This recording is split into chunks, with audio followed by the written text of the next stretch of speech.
காலங்காலமாக திருட்டுத்தனம் பண்ணிகிட்டு இருக்கிறான்ல, அவனை நம்ம இங்கேருந்து ஒழிச்சிட்டு வேற ஒரு நல்ல ஆட்சி வந்துச்சுனாக்கா, அவங்க செஞ்ச ஊழல் எல்லாத்தையும் எடுப்போம். அவங்களுடைய சொத்தை பறிமுதல் செய்வோம்.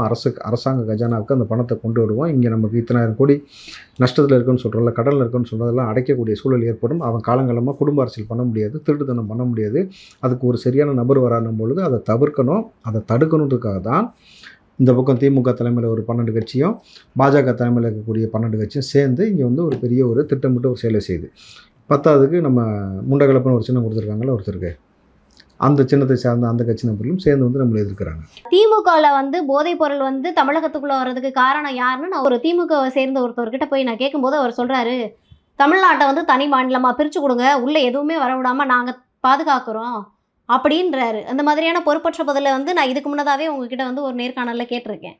அதை பற்றி நான் பேசாமலோ அதை பற்றி கேட்காமலோ இல்லை. இந்த சப்ஜெக்டை பற்றி பேசுங்க. இல்லை, அந்த கஞ்சாவும் போதையும் வர்றதுக்கு வந்து திமுக காரணம் இல்லைன்னு சொல்கிறாங்க. கேள்வி கேட்டீங்கல்ல, அது முடிஞ்சதுக்கு பிறகு இன்றைக்கி நடந்திருக்கு சம்பவம் இது. 15 வயது சிறுமி போதையினால் அடிக்ட் ஆகிருக்கா. அந்த பொண்ணு போதையை எடுத்திருக்கிறா, கஞ்சாவை அதை வந்து விற்பனை செஞ்சுருக்கிறா. ஸ்கூலுக்குள்ளே எல்லா மாணவ பிள்ளைகளுக்கும் அது விற்றுருக்கிறா. அந்த பொண்ணை வந்து ஏற்கனவே ஸ்டேஷனுக்கு கூப்பிட்டு போயிருக்காங்க. தொடர்ச்சியாக ஃபுல்லாக போதையிலே இருக்கிறா. ஆமாம், நான் கேமராலாம் அடித்து உடச்சிருக்கேன்னு சொல்கிறா. 15 வயசு மைனர் பிள்ளையை போதைக்கு அடிமையாக்கி வச்சுருக்கக்கூடிய இந்த ஆட்சி, அந்த பொண்ணவே வந்து கஞ்சா விற்க வச்சுருக்கக்கூடிய இந்த ஆட்சி, இந்த அவலம் நடந்துக்கிட்டு இருக்குல்ல, இதற்கு ரவீனாவுடைய பதில் என்ன?